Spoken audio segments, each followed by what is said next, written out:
All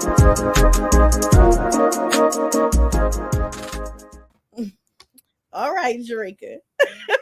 We're back. We here full effect, y'all. We is speaking about wealth, taxes, anything to create for you to be a better version of yourself and your business. So, Drika, thank you again so much. Even though we had some technical difficulties, It's okay. It's all good. It's all good. Life be lifing. on it. So we can get back to it. I know we was talking about liability taxes and people not understanding the concept of it and how important it is to pay it early and not in those 3 months. Right. So, all right. So that's where a lot of people get confused when it's time to do, what is it called?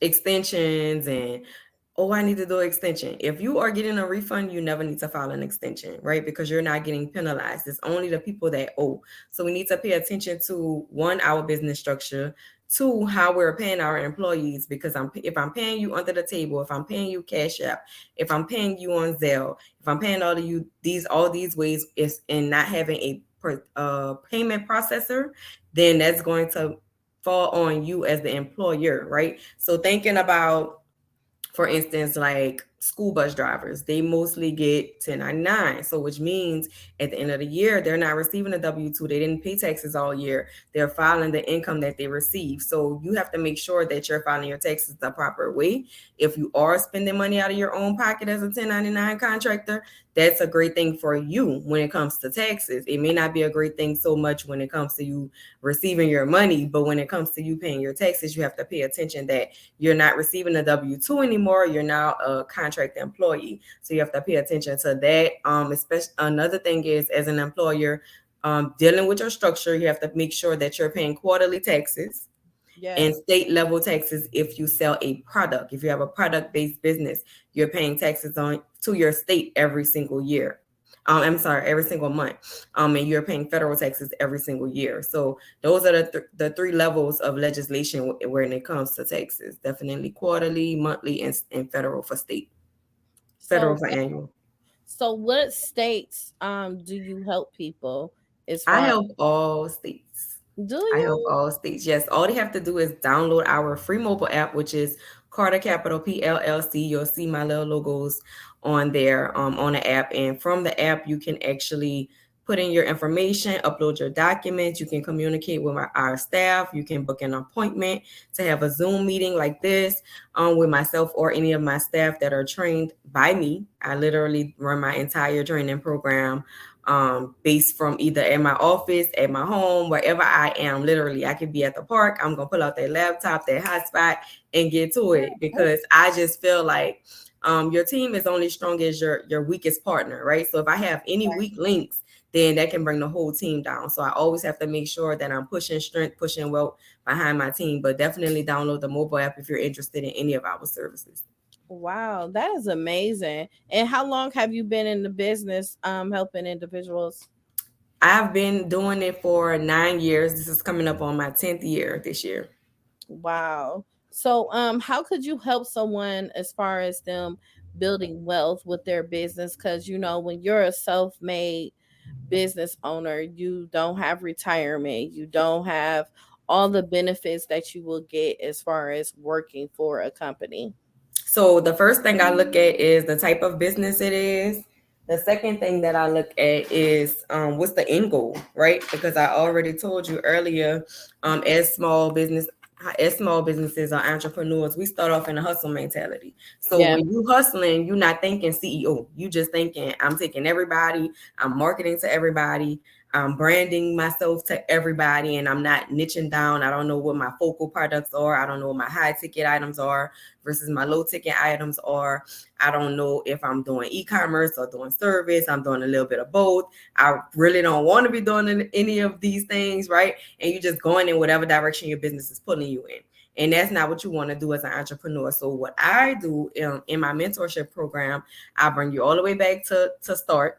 And we go through with a business plan, because I think another thing is we fail as business owners as starting a business and not having a business plan. We do not have business plans. We think it takes too long, but it literally gives you the plan on running your business, right? So I Mhm. start with the business plan, then I start with the marketing piece, and then I start with the funding, and we continue to grow together, right? So even if it's in a certain amount of weeks that we're working together, or if it's 1 year, I want you to be able to see your growth as a not only just a business, but as a business owner. I want you to be able to separate yourself. I want you to say, this is Yvette, but this is Life Her Podcast, right? I want you to be able to say these are two different things, right? I might be a brand, but I'm not Life Her Podcast. That is a brand that a brand that I operate. That is a brand that I'm the CEO of, right? I want you to be able to separate the two. And so I help people in that way. I connect them with banks so they can get funding, so they can get bank accounts and become a bankable business, right? Showing the transactions that you need to be qualified for the next level of funding, showing the bank statements and the transactions that you need to get grants if you're looking for grants. I also have like a grants playbook that literally has templates inside of it. It gives you a grant list inside of it, tells you exactly what the grants ask for. So just looking through that and taking your time. A lot of people just want this microwave wealth. They want it to be overnight. It's not going to happen Okay. overnight. You have to build it, right? And a lot of times too, another thing is, as business owners, we don't budget. And so we're not budgeting our way to wealth. We're trying to wake up tomorrow and be wealthy, and then we wind up at a deficit, right? We're looking at the accounts like, damn, I had 10,000 yesterday. How I'm only at 2,000? Well, I had 100,000 yesterday. How am I at 20,000? Right? So you have to look at what you're doing, what your habits are, because whatever you do personally is going to go over into your professional life. If you're already a bad spender, if you're already a check to check person in your personal life, you're going to be the same way in your business. And then you're going to be looking for the next out. Oh, I hope PPP come back around. Oh, I hope EIDL come back around. I hope they drop some more money on us. But guess what? Nobody is coming to save you. You have to think about what is your next move? How are you going to pivot in your business? What are your slow seasons? So you know that, you know how they say that the ant and the grasshopper, and they put some money on the side, put some food on the side. What you're going to do in your slow season, right? Because nothing matters that happen in your fast season if you cannot carry over through the slow season or through the winter or through the months when you're not having sales or you're not having all of these people jumping in your inbox for the next deal that you have going on, right? What are your other products and streams in your business? We have to think about that piece, right? We can't just, but listen, let me tell you my mistake that I made. Before I was 100% into Carter Capital, I had a bakery, right? And I was self-taught. I was a self-taught baker. I did not go to school for cooking, any of that, right? I just knew how to cook. And I'm from New Orleans, so we cook good food, period. We got the best food. All give somebody else.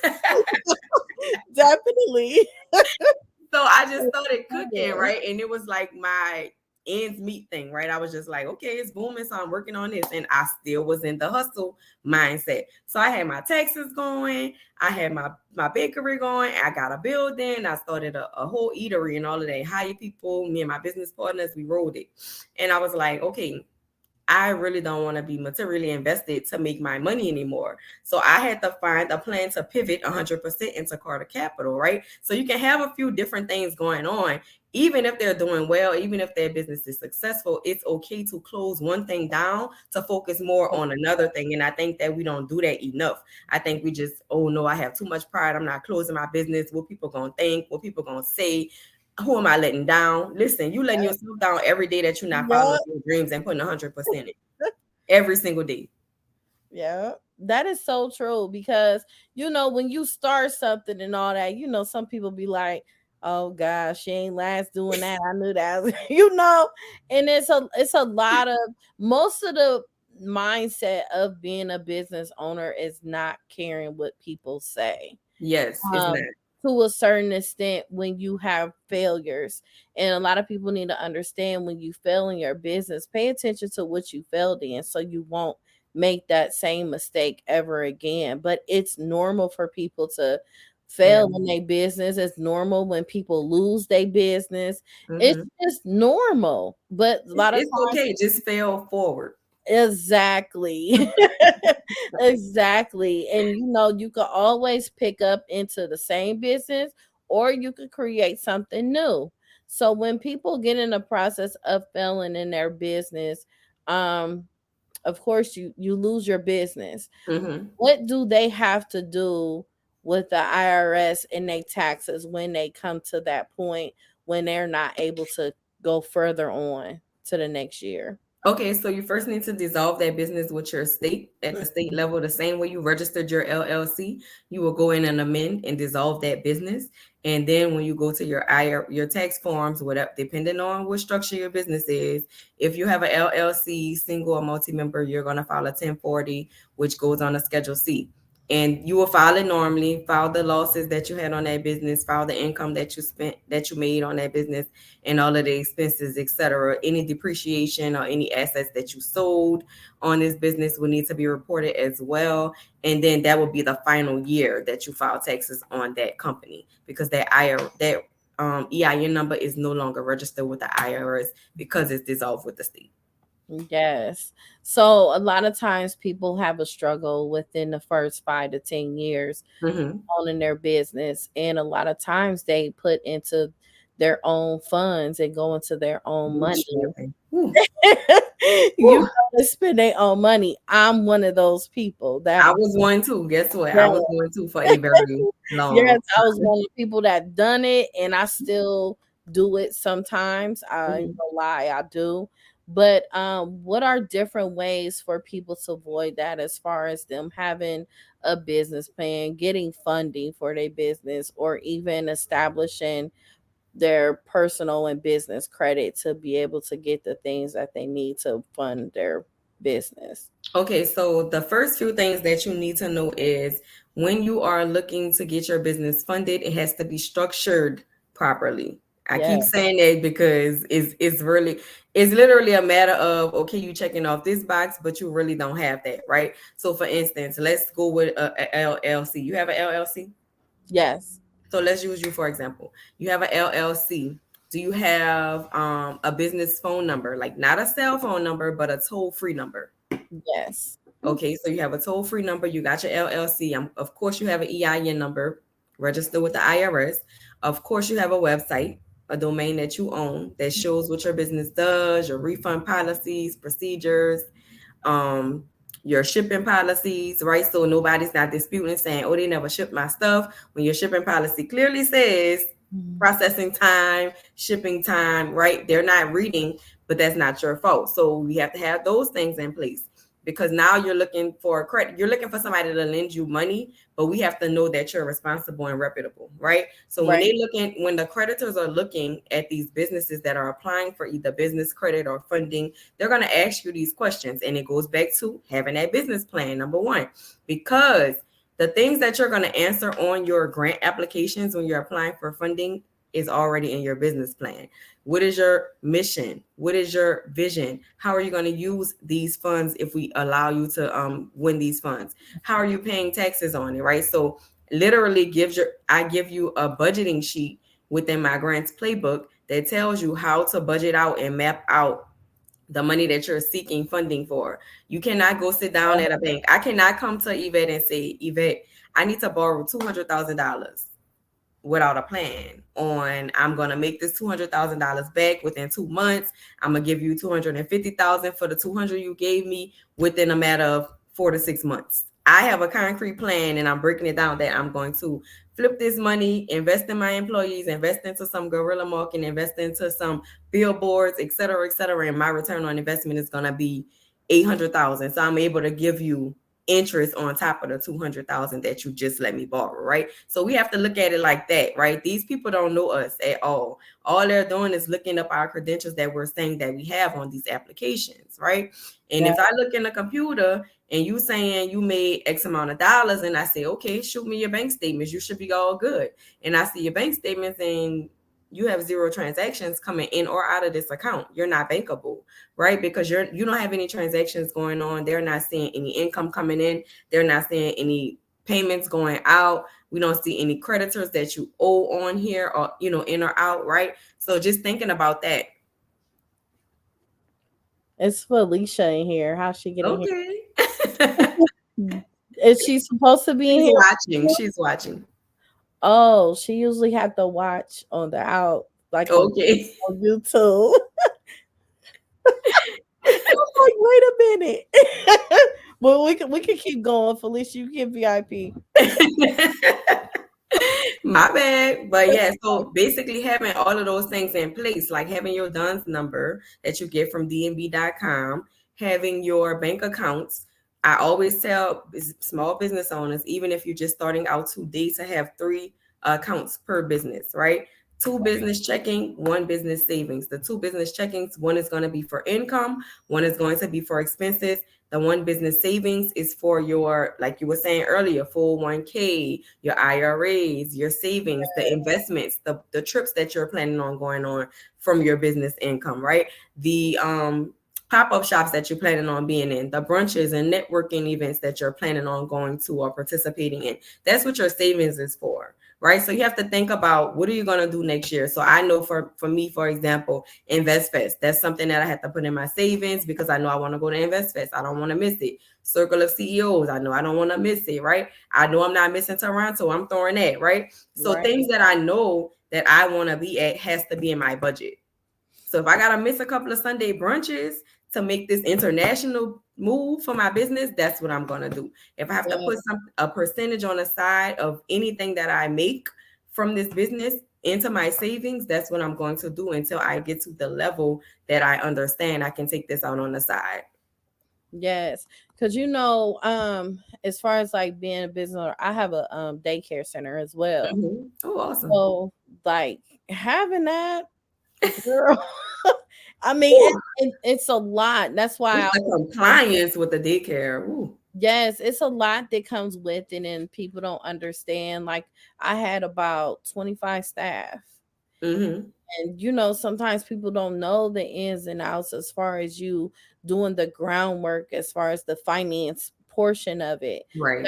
That's a lot in liability tax quarterly. And like people don't understand that how tight you have to be, especially in your first 5 to 10 years of running your business. And sometimes you don't even see that income until between those 5 to 10 years. Listen, I just was telling, I think I was on live really, and I was just telling people, like, I made it here. Like, a lot of people that are just coming up or just finding out about me is different because y'all seeing me glow, or y'all seeing me on this show and this podcast and this stage and stuff like that.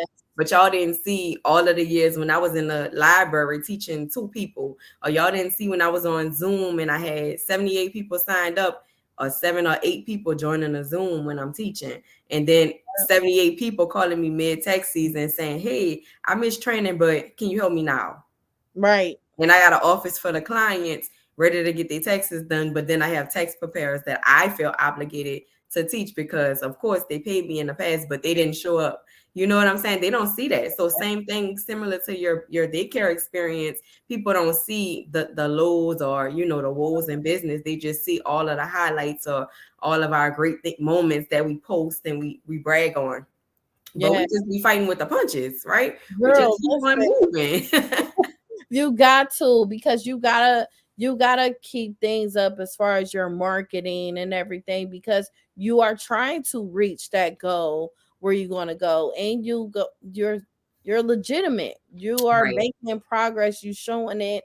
Your staff is on point. Your business is on point, but you still come through with different complications when you in that, because what I have experienced on a personal level, people will see what you have and compare it to your business, and they don't know how to separate the two. They don't even know that you're still in a process of struggling, but you're trying to keep every level have a different struggle. Yes, and it does, because starting a business, it's a beautiful thing to see a person it is doing it, making progress and everything, but it's very hurtful. It's in so many ways, because you can have people that you start off with. You can have that's the subject right there. Go ahead. Yes, you can have into it and do everything, but the betrayal comes in, the jealousy comes in so many ways, and people don't like that you're in the spotlight, and it's your business. You have to be in a spotlight. You have to do different. Listen, I could go on and on about so many things when it comes to a business, but if that person was in your shoes, they probably wouldn't be able to do half of the things that you do. they would have quit a long time Mm-hmm. ago. Mm-hmm. And a lot of things as far as these taxes and keeping everything maintained for your business, it comes with blood, sweat, and tears. It really does. Those long nights eventually pay off. It paid off for me around. See, this is the thing. You have to know what the payoff is for you, Yes, you right? get So, different levels of payoff. yes. So is the payoff the money, or is the payoff the impact, or is the payoff the professional and the personal growth that you had, on this journey? Like, what is the payoff for you? Because if you're just chasing money, you're never going to be fulfilled. But if you're chasing something way bigger, way stronger, right? If you know this business has potential to be a multi-million, or billion, or trillion-dollar company, right? That's what you're chasing. You're not chasing the money. You're chasing, I can make this business a trillion, a million, or billion-dollar company and sell it.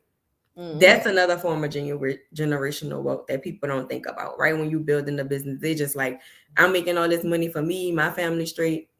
But if you die and nobody in your family knows how to keep the business going, they don't know any of your passwords to get in anything. No one signed on to your account. Nobody, you don't have a will in place. You don't have business insurance. You don't have key person insurance, right? Let's talk real wealth. You don't have a None of 508. You don't have a nonprofit. You don't have any trust, right? No yes, one is going to be able to carry on this quote unquote legacy that you're building.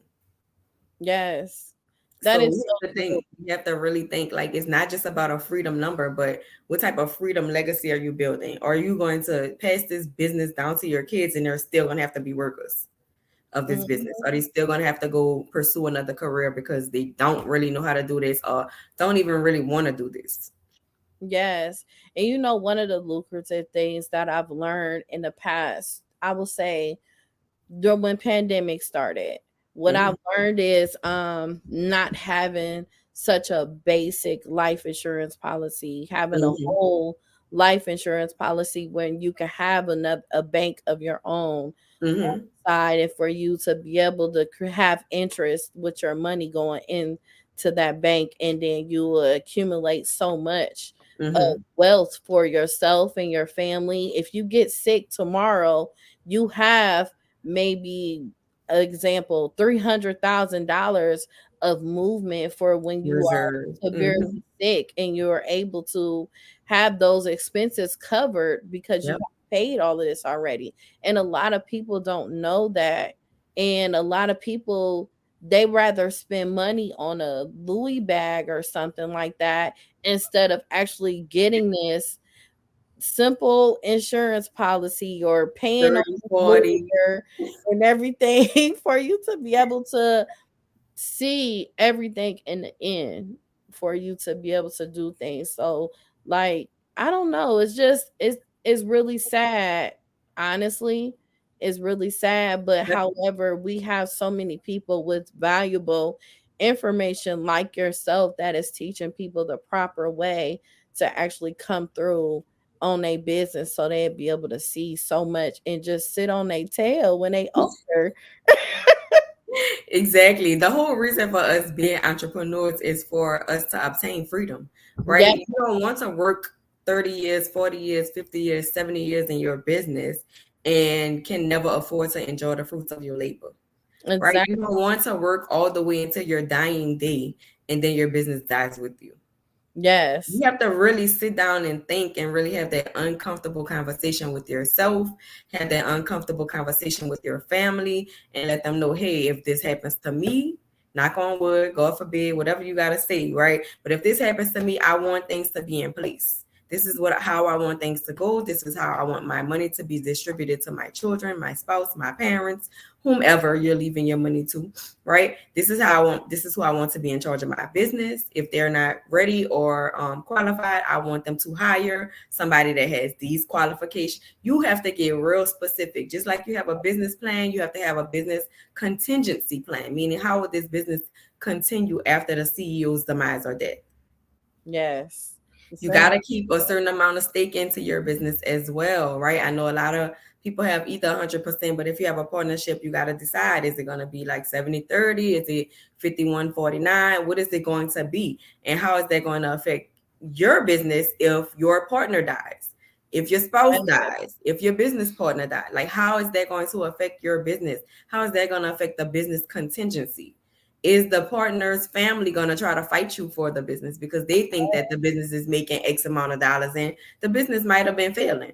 Yeah. You never know what's really going on until you see someone's books or you see someone's family, that somebody was a millionaire or a billionaire and they're fighting over money with people that had nothing to do with the business because they didn't sit down and write this plan out. So we have to think about those things, especially when we bringing people on, when we're starting to train people and hire people for different positions and roles, and we're showing them things because we think that it's going to help us as the business owner. But these people, like you said, the feelings start to get involved. Things start to get weird. You know what I'm saying? It's like, okay, well, you teaching me a little bit, but everybody's still looking for you. Everybody's still calling for you. Everybody still wants you to do their taxes. And I always say, hey, okay, so what are you doing differently for them to want to go with you? That's so Are true. you delivering the same service standard that I'm delivering? Are you responsive? Are you communicative to your clients? Are you showing them how you want them to communicate with you? If you don't want them texting you, you need to let them know, hey, Yvette, the best form of communication for me is email. Mm-hmm. You can DM me all day, but once you become a client, you have to email me. I'm not just answering DMs. A DM is probably for potential, right? I don't want to just not answer your question, and it might just be a question for clarity or something like that. So you need to know how to communicate effectively, how to build your team up to communicate effectively. If it requires you to invest in training for your team, then invest in training for your team. I had someone give me constructive criticism and told me, hey, a lot of people just don't teach like you. So I would just prefer to go under you and you teach me whatever it is that you need me to learn, right? And not push me off on somebody else that's on your team because I learn better from you, right? Or you're more hands-on than this person, or you're more understanding than this person, or whatever the case may be. That feedback is needed, right? Ask your client, Yes. hey, is this good? Has everything gone well with you? Hey, did you get my email? That I asked you about, leaving us a remark or a survey, leaving us a review, send us a text message of the new product that you received. If you got some merch from us, send us a selfie with the merch or send us an unboxing video, things like that, just letting them know, hey, I can be a participant in this business. I feel like I'm at home when I go to Carter Capital. I feel like I know everybody. I can call people by name. People know my assistants by name because, I know I get emails from this person all the time. Or I see this person posting on social media all the time. Are you making yourself known? Right? Because if you work at Walgreens and I see you in the Walgreens uniform, I'm going to automatically know you work at Walgreens. But I'm not going to know if you're the friendly cashier at Walgreens or you the mad pharmacist in the back, mad because you overloaded with prescriptions that you have to fill in 30 minutes or whatever, right? I'm not going to know any of that until I actually talk to you or you actually direct me in some way. I'm not going to know any of that just by looking at you. Or just by Walgreens saying, hey, this is Yvette. Yeah. Hey, this is Drika. Right? You have to know that. You have to build that rapport in order for people to say, I want her. Yeah. A lot of people don't understand like how valuable communication is. And when you express yourself and let a person know how you feel, what you want, you may get exactly that when you actually let that person know your standards. As far as like you being an accountant, I love the fact that you do communicate and let things be clear for your clients to understand. And if they don't understand, you're gonna help them understand. Yes. That's and especially I could tell you be on them heavy too. I'm like, oh no, I just talked about this. Listen, we have a podcast that's gonna give you like my podcast literally like mini master classes. You can literally take your notebook out and run it like a series. Binge listen to the podcast. I love podcasts. And that was one of the things that kind of inspired me to just get into it because I'm like, I'm so quiet. I got stuff to say. Yeah. And I know some people that got stuff to say too. So I'm going to invite them on and we're going to talk. And that's literally what I did. I really didn't have a plan for it. I started picking up the plan later as it went on. And I was getting higher, bigger guests. And you know what I'm saying? I'm like, whoa, okay, so I need a plan. Okay, this person is asking for questions ahead of time. Some people don't like to wing it. Some people just don't, they like stuff to be in order and organized in the flow and stuff like that. So I had to have that set up for those clients. And then I Some people we can just roll with it. The chemistry is just there, right? So Right. it just depends on the type of person that you're talking to. You like I said, communication is key. Some people love to email. Some people like to pick up the phone. So you have to just kind of know your client and build that client avatar up. I want to build a business where I can get on the phone with all of my clients. But if your business grows to a level where you're serving thousands and thousands of clients, you may not be able to pick up the phone for every client, right? So as your business grows, you should be able to grow too and say, okay, it's time to hire somebody specifically for phones. They have to have customer service experience.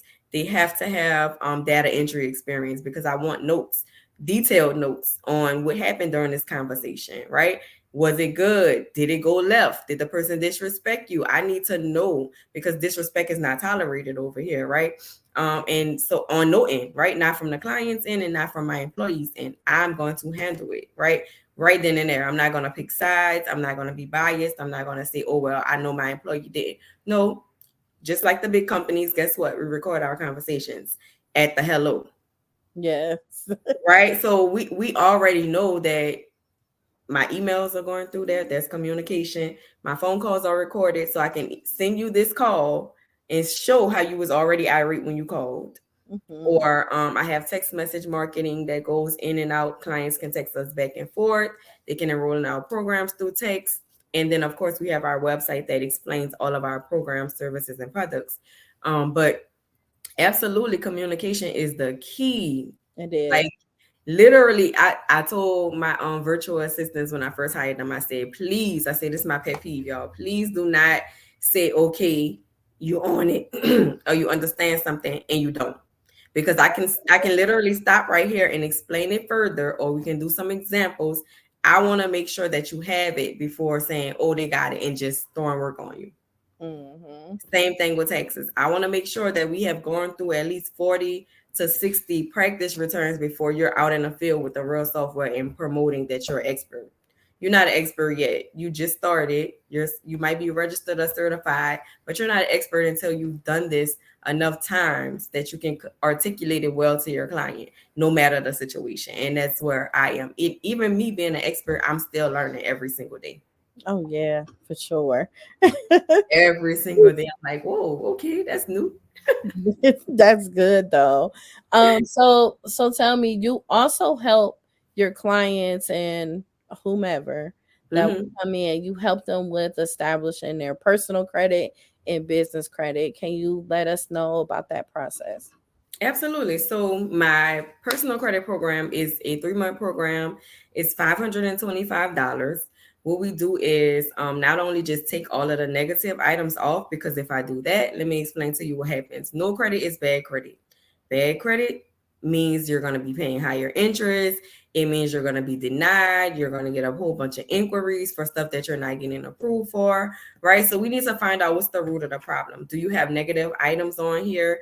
Do you have incorrect items on here that's affecting your credit? Is it just a matter of student loans that you have not paid and have not communicated with the lender and told them, hey, I'm either going through a hardship, I'm not in school anymore, I'm back in school, I don't owe these loans yet? What is it going on in your life that you can communicate with your bank? Because banks, creditors, student loans all have hardship programs. But Yeah. if you're just the person that's not answering the phone, you ducking and dodging their calls, that's what they're going to take it as, right? You ducking and dodging. Now, the fine print that you don't read on the back of those credit cards or on those applications is, we can sue you for this debt. We can take you to court. We can put liens on your properties, your houses, whatever, right? You're not reading all of that. You just like, oh, I got approved, let me sign off. But the moment that you cannot make that minimum payment, or the moment that you skip a payment, your credit plummets down. So Right. I'm just basically trying to get you educated on the credit side, not just enroll you in a program. I want to enroll you and make you get your credit, because the credit limits changed. It goes all the way up to 990.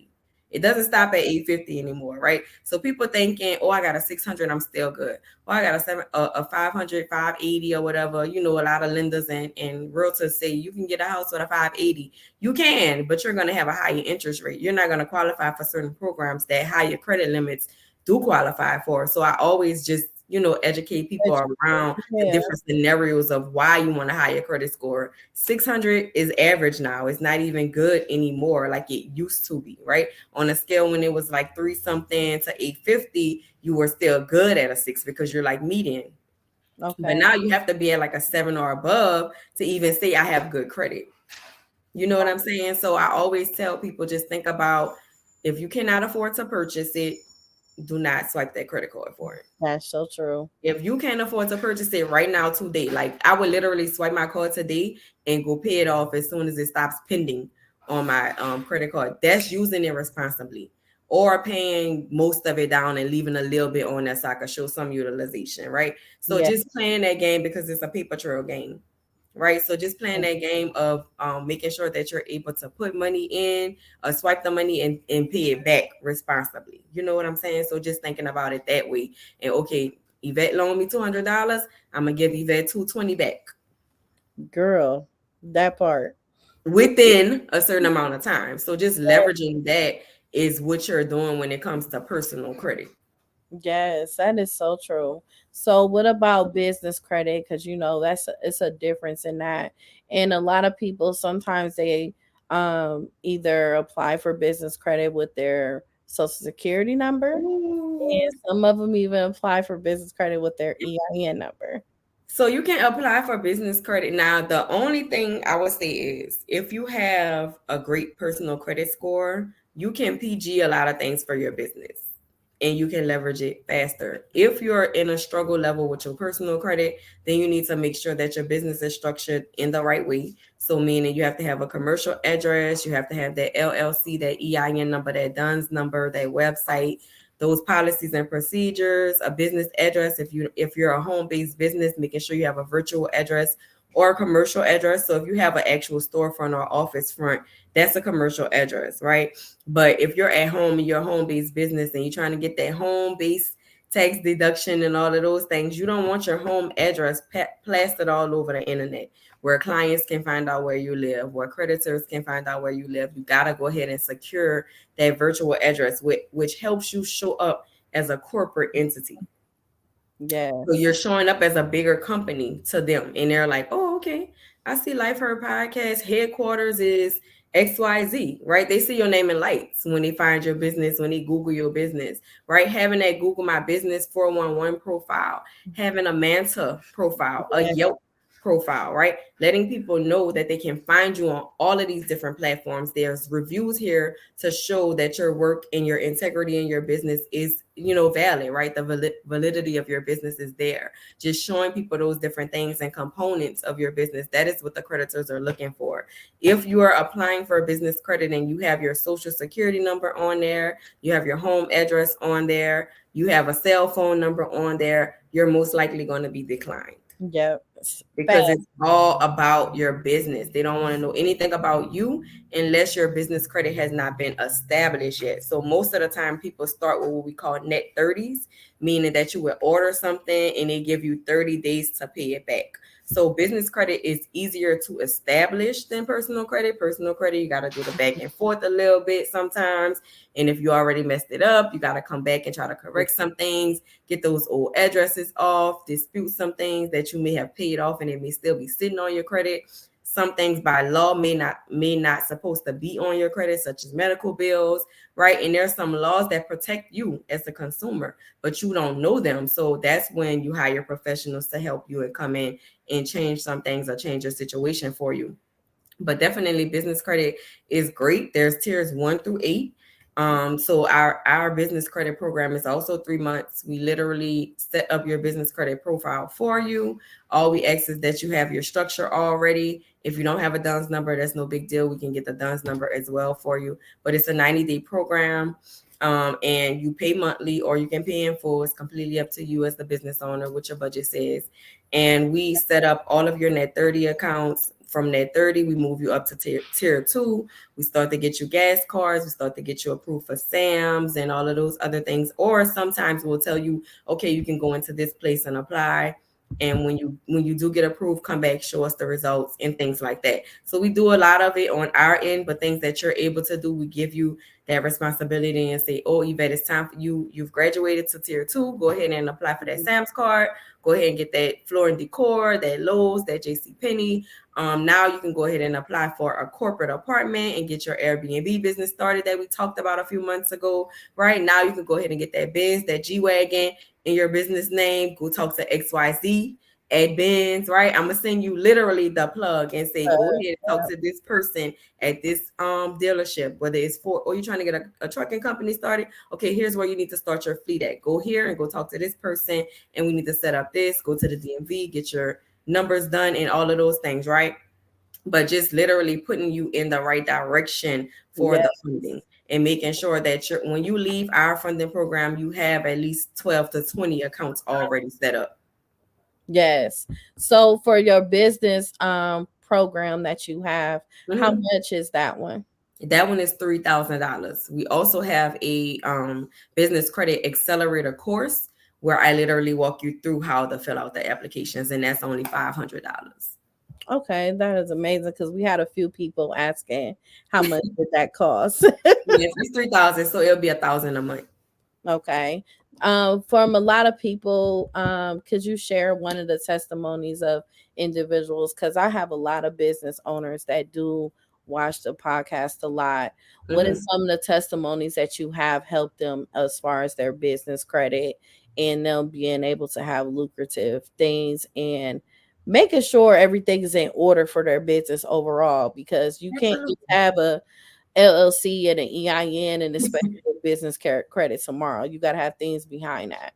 Yes. So like I said before, making sure that you have your things in order as far as, of course, the LLC, if that's your business structure, of course, the EIN number, but also having that toll-free number, also having that business address, virtual address, right? And also having a bankable business, meaning you have a bank account that you can show, hey, I'm looking for funding. Here is my income account. I'm not showing you all of the expenses that I spend on this business. I'm showing you my income account, everything, all money in, right? I'm showing you these things. So now when I come to you for funding, I'm like, oh, okay, I see that you have 500,000 that then came in over the past 6 months. So now you qualify for X amount of funding, right? I literally had a client that DM'd me the other day and she was like, I need some funding. I literally sent her a list because I know her business. I know her income. I do her bookkeeping monthly. And I say, okay, let me call a bank for you real quick. And I'm going to have the banker to call you, right? Her name is Danielle. So I'm like, I'm going to have Danielle call you. I text Danielle. I was like, hey, I have a client. She is a hairstylist. She is looking for business funding, maybe around 20 to 30 thousand, right? She was like, okay, no problem, Drika. Have her call me, or do you want to give me her information? It's that simple because I know this person was already ready for funding. I can pick up the phone and use my relationship to vouch for this person and get them like on a fast track to funding, right? Because they know that anybody that I'm sending, they either already got set up through me. I set up their LLC. I might be doing the bookkeeping. If they need anything else, they can come to me. They can get the CPA letter or whatever, right, that they need for me to help them. And also I'm building that relationship with the bank, referring them another client, right? Another bankable business, a small business, because your bank has programs too. It's not always about looking on the outside, but your bank has programs. They have, if you can't afford, or if you're not ready for a credit card, your bank can give you a line of credit.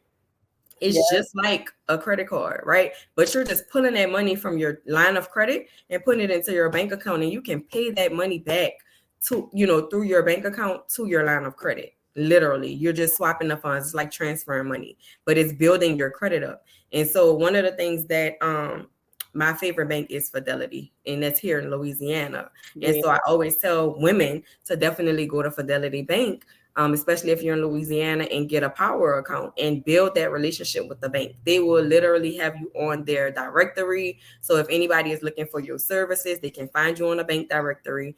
They'll have you on their podcast so you can get more exposure for your business. It's things that your bank is out here doing that you're not taking advantage of because you only went to the bank that one time to open your account. You never went back and said, hey, branch manager, this is my goal. I want to open a strip mall. I want to get a suite eventually. I'm working from home right now, but I want a suite next year, or I want an office location next year, or I want a commercial space next year. And I know most commercial space either rent for 3 to 5 years. If you're not ready and prepared, if you don't have 3 to 5 years of income already coming in, you can't say, I'm going to pay next month's rent when I make next month's money. No. Right? You have to think about it ahead of time. They're coming in the game already letting you know you're going to be here for 3 to 5 years if you're coming into this commercial space. So you got to pay attention to what kind of game you want to play. And that goes back again to taxes, because when it comes to purchasing, they're looking at your taxes. And if you're writing everything off, yeah, you can't afford anything. You're appearing that you're broke, or you're appearing that your business is broke, basically. So you want to make sure that your business is fundable. So if they're asking for taxes, if they're asking for bank statements, you want to be able to show these things and show that your business is fundable or ready for funding. Wow. Girl, you know you be dropping them gems. For real, cause I was watching a lot of your videos on YouTube, and I'm sitting here like, man, she is dropping gems, and people, you know, that's like a person lazy to read a book. Yes. You lazy to lay here and like literally just watch this. You could just chill or wash dishes, watching it, cook and listen, you know, yes, different things, but you drop so many gems to a point. Thank you. Already giving out so much information that people literally pay for a consultation. Yep. Literally, a young lady said, I bought my house based off the free gems that you give. Yes. I didn't even have to enroll in none of your programs. I didn't have to get on none of your classes. I hopped on every live you did, and I actually purchased my first home. That's a testimonial. I have clients that started with me from day one that have started their businesses, got their LLCs, got their business credit up and running, and they are still around and building sustainable brands right now. So, you know that what I mean? That's what I'm saying about building wealth. It's not just about getting to the bag. You can get to the bag any day. You can hustle your way to 6 figures, but to get to 7, you need a strategy. You need a reputable clientele. You need clientele that's going to grow with you, because you don't want to outgrow your clients. And everybody talking about the price is the price and the price going up and all of these things. But is your experience going up? Is the value going up? Are you learning new things that you can bring to your community? Do you have the know, like, and trust factor? Can you build the FOMO, right? The fear of missing out. Do people feel like I'm missing out if I don't come to this person's live? I literally, if I don't go live, I usually go live on Tuesdays and Wednesdays. But if I don't have a guest, sometimes I still go on my own and just go live and just drop some things. But most of the time, I like to do it with my guests. And so if I don't have a guest, sometimes I just take my break, right? And so I would have somebody come to my inbox or text me the next day and say, man, I'm missing your lives, but I'm going to catch up on the old ones. I'm going to rewatch or re-listen to some old ones, just because I need you to motivate me today. Or I needed to hear from you. Why you ain't and that will make me say, okay, I'm about to do a pop-up live or something like that, because people are really looking, because they're like, oh, did you go live? Did I miss it? Are you posting it later? They already are waiting for me to come in and tell them what's the next thing to do, what's the next steps, what we should be doing, where they should be, and after step 1, step 2, step 3. So I pride myself on trying to come back and give to the community. Or I always, even if I invest into a high ticket program or a coach or something, I'm bringing it back to my community and letting them know, hey, did y'all know this? Y'all, like, I know we've been talking about this, but pivot. We need to start doing this, because listen, somebody wealthier than me told me to do this play by play, and I'm about to run it with y'all. So we have a question. Someone said, I thought the key is to write off your business expenses. So the key is not to write off your business expenses. You can write off, I'm not saying don't write anything off. You can write off some things, but you don't want to write off so much that your net profit is in the negatives. So the key is, if you're looking, this your homework too. You can go look at your old tax return from this year, 2021, and look at your Schedule C 1040, which is going to say profit and loss Schedule C at the top of that page, and go down to line 31 and make sure that it doesn't have parentheses around it. If that line 31 has parentheses around it, it's showing that your business is having negative income, meaning you made 20,000, but you wrote off 80,000. Right? So you're negative 60,000, meaning this is how you got that refund that you got. This is how you were able to get these credits, because you're showing that your business is not making money. So you can write off things, but make sure, I usually say use the depreciable assets. So for instance, if you bought a computer, if you bought a new phone, if you bought a new car, you can write off the tax, title, and license. But the main thing is you're going to take the standard deduction if your itemized deductions is not more than the standard deduction. So for instance, if your standard deduction is, let's say 25,000 this year, right? If that's your standard deduction, if your itemized deductions, meaning your uniforms, gas, inventory, advertising, marketing, tax prep fees, all of those things are not more than that 25,000, or depending on your filing status, then you're going to use the standard. They're not even going to write off all of those deductions anyway. Mm-hmm. So tell me, what is this event that you have coming up soon? Because I think it's pretty dope that you having a wealth development summit in Toronto. Yes. So let me tell you the history, because listen, my first year doing the Wealth Development Summit, I literally did it because I did a pitch competition, right? And it was literally like, oh, you told me no, I'm about to do it anyway. It was like one of those things. So I did a pitch competition and I didn't really like lose, but I got second place. So I was shooting for $10,000, but I won 2,500. So I'm like, okay, I'm gonna take the 2,500 and I'm a bootstrap. I'm a bootstrap the rest, right? So I'm gonna pay the rest of my money for it.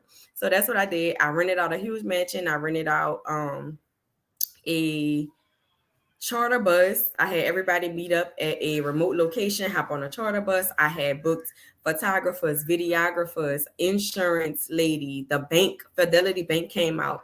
I had, who else I had?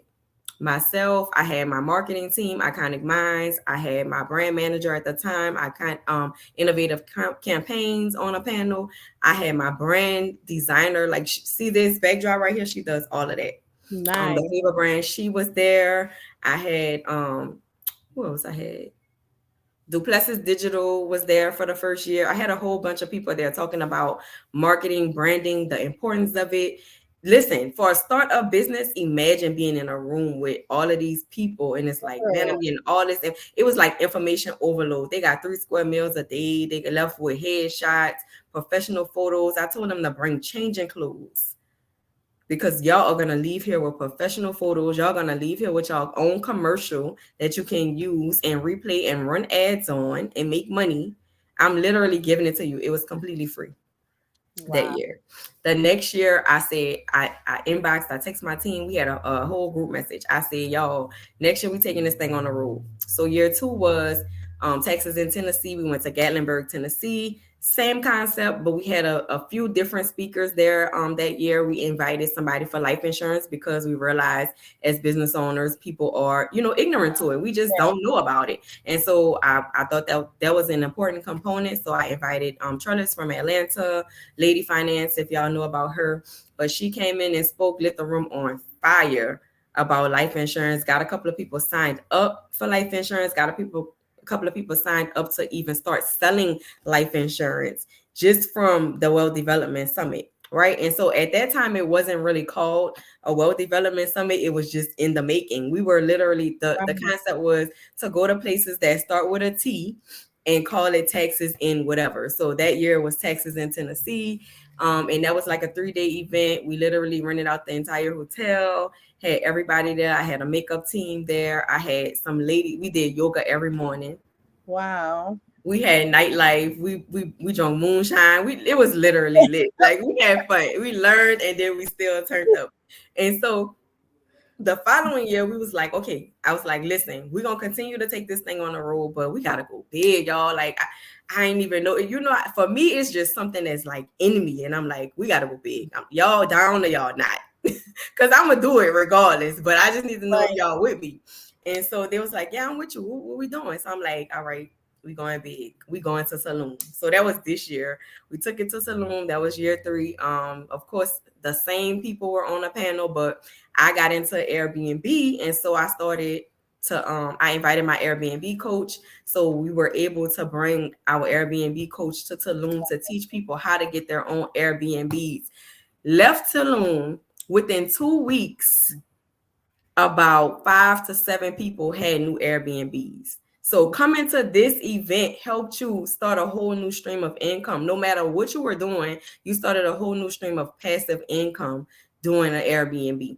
Getting the LLC, getting that website up, getting your unit listed on all these different platforms, all of that. I'm like, okay, so what else can I add? I went to another summit in New Orleans in February of this year. It was called Black Wealth Weekend. And I met a government contract employee, well, a government contractor, which is Jason White. I don't know if y'all heard of Jason White, but he is the government contractor GOAT. So I'm like, I like what you're talking about. I said, Jason, I'm having an event in Tulum this summer. Would you mind being on a panel? He was like, yes, let me know what to do. We had our meetings, of course, and all of those things. Came to Tulum, taught government contracting on the spot, like literally pull your computer out, write this down, go to this link, go to this, go to that, get set up right now and start making this middleman money. So this year it was more about adding structure and passive income. So whatever you're doing, perfect that. But you also need to be making income that you're not having to work for. And like I said, in a bakery, I had to work for it. So I'm like, if I was able to move out of the realm of having to be materially invested to make 6 figures, I can do the same thing making passive income, right? And that's what I did. So definitely want to bring that to the forefront. I also invited Karita Cloud, which is my scaling coach. She was able to help me scale my business, scale just this part of my business with the World Development Summit. We were able to look at the profit and loss statements, look at how much we were making, look at if the prices of the levels needed to go up, look at how much we were paying our panelists, what we were covering for our panelists, and how much was my net profit at the end of the day and things like that. So she was on the stage talking about systems, from booking systems to payment processing systems to employee, HR, everything, all things systems and scaling. It was her, right? So she took the stage by storm, of course, and then everybody else that was already on the stage from the previous 2 years, I gave everybody plaques and let them know our appreciation. I had Goldie come out, Goldie Lambert. She is the owner of NOLA Black Wall Street. And she talked about life insurance and social media. I had Dr. Lauren Elise. She's a social media influencer. She sells some of her gently used luxury items and stuff like that on consignment. She has like all kind of social media nonprofit stuff that she does as well. Showed everybody like how to become an influencer, how to work with an influencer and those types of things as well. And then I had the Numbers Law Firm, which is my lawyers, my legal team, which is Ryan and Osei. They're from New York, but they are attorneys, right? They can teach you about business law, right? Talking about contracts, talking about trademarks, talking about copyrights, things that we don't pay attention to. We just think about the LLC and the EIN, but that's not going to get you to wealth. Right? So I definitely wanted to let people talk up close and personal with the legal team, where you're always afraid or don't want to have that conversation. They broke everything down to you, and they were all accessible. Everybody stayed for questions, took pictures. It was just amazing.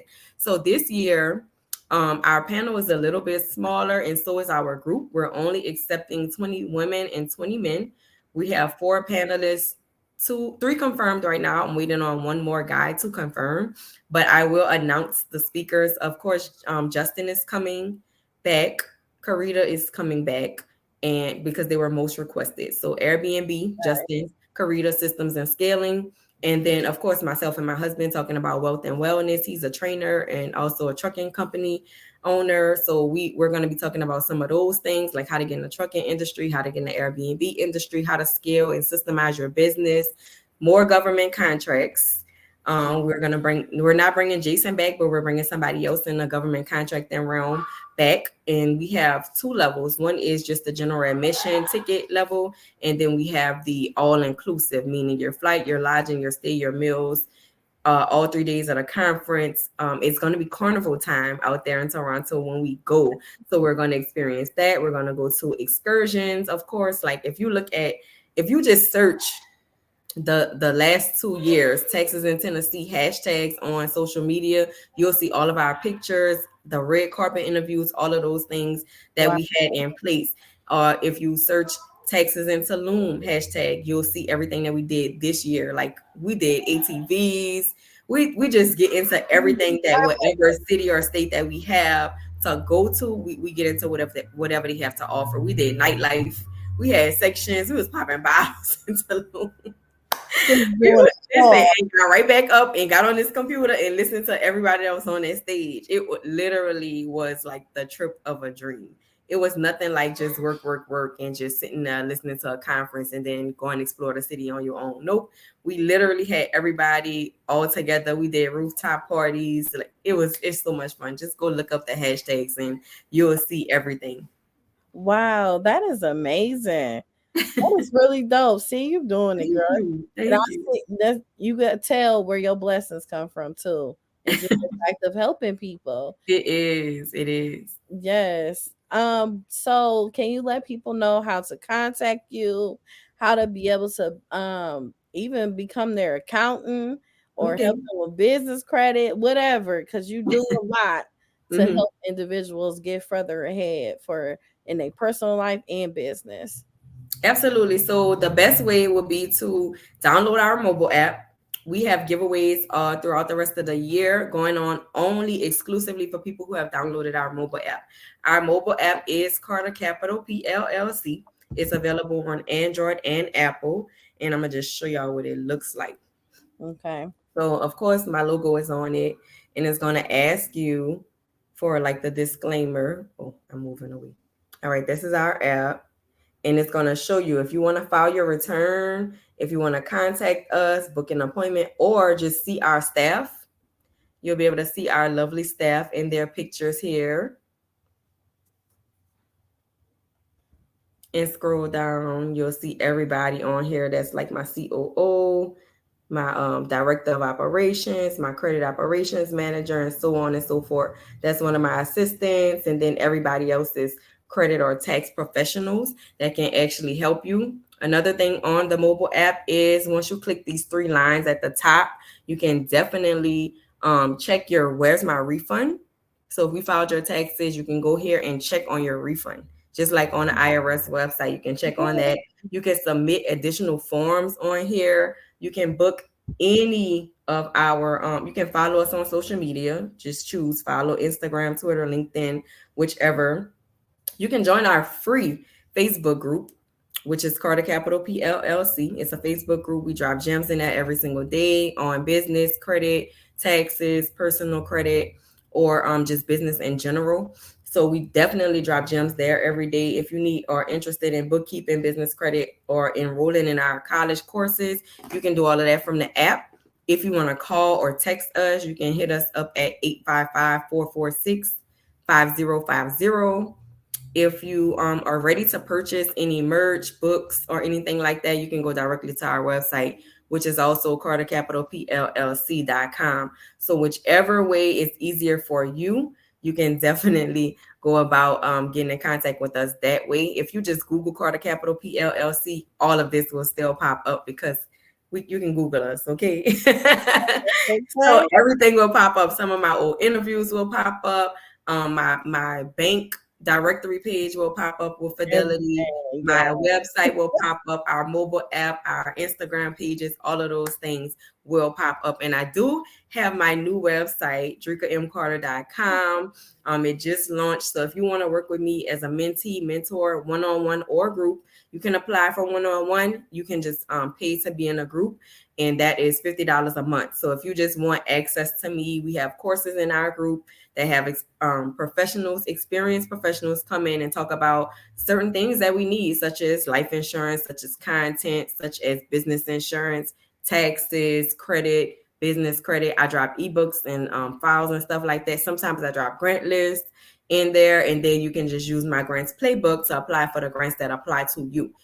tidbit real quick, when you're looking at grants or thinking about applying for grants, make sure that you qualify before just saying I'm applying for this grant, right? Because they're going to tell you what the qualifications are. Just read that first page before you even waste your time applying for the grant, because some things you just automatically don't qualify for. Some things is industry specific, so just read before going in and wasting your time to apply for grants. Yes, ma'am. Well, Drika, girl, we got to keep in contact. Absolutely. This was great, Yvette. It was great, even though Instagram was hating on us in the beginning. They wouldn't let us be great, but I'm definitely gonna keep in contact with you because I'm gonna be starting group classes as well, and Okay. the information you provide is phenomenal, and a lot of people need to hear it and Right. and need your services. Absolutely. I hear you. It sounds like a collaboration coming on. Girl, yes, because I have a lot going on too, as far as like with my businesses and everything. I have like four, and Mm-hmm. it's a lot. It's a lot, and it's a lot of information that we have as business owners. I've been in it for 14 years now, Okay. and it's a lot. And Congratulations. 14 years is good. thank you. It's Thank great. That is amazing. People can't make it past two, girl. I'm like, girl, I whew, barely. But one thing I can barely. what felt good was that 10th year, it bring out another side of you. Man, listen, I know next year gonna be relentless. Like I was telling my team in my annual meeting, and I said, listen, this year is about visibility. This year is about exclusivity, but next year is Yes, about relentlessness. Like girl. I'm on a mission, Yes, and anybody that's not with me or not rolling with me, you just gonna have to see me on the other side, because now I can't look back. I can't stop. It's something like I just literally can't. I'm always thinking about the next thing. I'm always thinking about the yeah. next level. I'm always thinking about how I can help the next person get to the next level with me. Right. So yeah, I definitely cannot wait for year 10 and see year 10, we gonna win. Oh yeah, definitely. That's all we gonna do. Well, have a good night. I know you ready to lay down or be busy, do I'm whatever. literally about to go to a meeting and go eat. That's all I'm about to go eat. Thank you so All much. right, all right, Drinka. Have a good night. Good Thank night. you Thank for you. tuning in.